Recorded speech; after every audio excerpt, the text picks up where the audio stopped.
Germany Europe की biggest economy है और चाइना जर्मनी का बिगेस्ट सिंगल ट्रेडिंग पार्टनर पिछले कुछ सालों से है। लेकिन यूक्रेन वार में चीन का जो रुख रहा है रूस की तरफ झुका हुआ है और चीन ने यूक्रेन पर हुए रशियन इन्वेजन की आलोचना भी नहीं की है। इसके चलते चाइना और जर्मनी के जो रिलेशन है उनमें भी टेंशन ग्रो कर रहा है और इसी के चलते जर्मन चांसलर ओलाफ शोल्ज ने 64 पेजेस का एक डॉक्यूमेंट अप्रूव किया है जो जर्मनी की फर्स्ट नेशनल सिक्योरिटी स्ट्रैटेजी को डिफाइन करता है। और जर्मनी 2021 से ही एक ऐसी कम्प्रिहेंसिव चाइना स्ट्रैटेजी पर काम कर रहा था और ये उसी का परिणाम है। जर्मनी का दृष्टिकोण है कि चाइना बदला है, चाइना में परिवर्तन आया है, चाइना की नीति में परिवर्तन आया है और इसीलिए चाइना के प्रति हमारी पॉलिसी भी जो है बदल रही है। जिस प्रकार से यूरोप की डिपेंडेंसी जो है चीन पर घटी है, जर्मनी अपनी निर्भरता को जो कि चाइना पर है उसे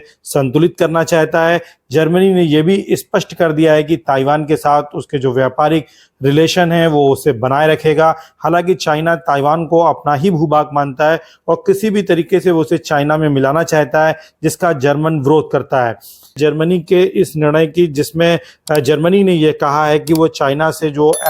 उसकी डिपेंडेंसी हुई है प्रोडक्ट्स की वो उसको कम करने चल रहा है और चाइना ने इसकी आलोचना की है और इसे प्रोटेक्शनिज्म या संरक्षणवाद कहा है जो कि वैश्वीकरण या ग्लोबलाइजेशन की पॉलिसी के अगेंस्ट जाता है। चीन का मानना है कि वेस्टर्न जो पॉलिटिकल डिस्कोर्स है उसमें एक टर्म पॉपुलर हो रही है जिसे वो चाइना ने सिस्टमेटिक राइवल कहते हैं, जो चाइना के विकास और प्रभाव को बहुत ज़्यादा एग्जैगरेट करके डिस्क्राइब करते हैं। लेकिन जो पश्चिमी जो वेस्टर्न पॉलिटिकल डिस्कोर्स हैं उनके लिए सिस्टमेटिक राइवल का अर्थ चाइना के विपरीत है। वो ये जानते हैं कि चाइना का जो ग्लोबल राइज हुआ है वह न केवल आर्थिक क्षेत्र में हुआ है, तकनीकी क्षेत्र में हुआ है, बल्कि वो वेस्ट के एक कंपटीटर के रूप में उभर करके सामने आया है और वो न केवल अपनी जो इकोनॉमिक सक्सेस है उसका ट्रांसफॉर्मेशन एक पॉलिटिकल और विचारात्मक रूप में भी पश्चिम के सामने खड़ा करके प्रस्तुत करना चाहता है और इसीलिए चाइना का जो राइज है वो दुनिया भर के लिए चिंता बनता जा रहा है।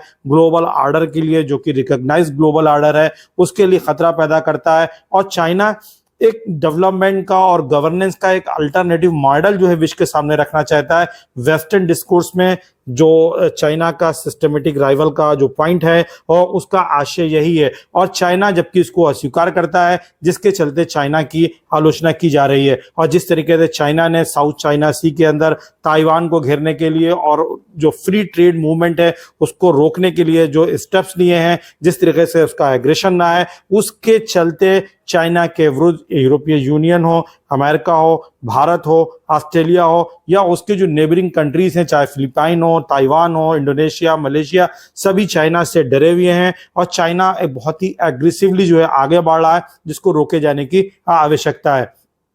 और इसी के साथ पश्चिम में एक चर्चा चल रही है और ये डिबेट हो रही है कि किस प्रकार से चाइना के साथ पश्चिम को डीकपल किया जाए। एक्चुअल में डीकपल कहते हैं अलग करने को। इसका अर्थ होता है कि किस तरीके से जो वैश्विक जो ग्लोबल सप्लाई चेन है जिस पर चाइना अभी कंट्रोल कर रहा है, लेकिन कोविड के बाद जिस तरीके से उसमें डिसरप्शन आया और साथ ही साथ चाइना अब जिस तरीके से एग्रेसिवली आगे बढ़ रहा है उसके चलते ये जरूरी हो गया है कि ग्लोबल सप्लाई चेन को चाइना के प्रभाव से अलग किया जाए, उसे डीकपल किया जाए और पश्चिमी देशों की ऐसा ऑब्जेक्टिव है कि इसको फिर से वेस्ट में ही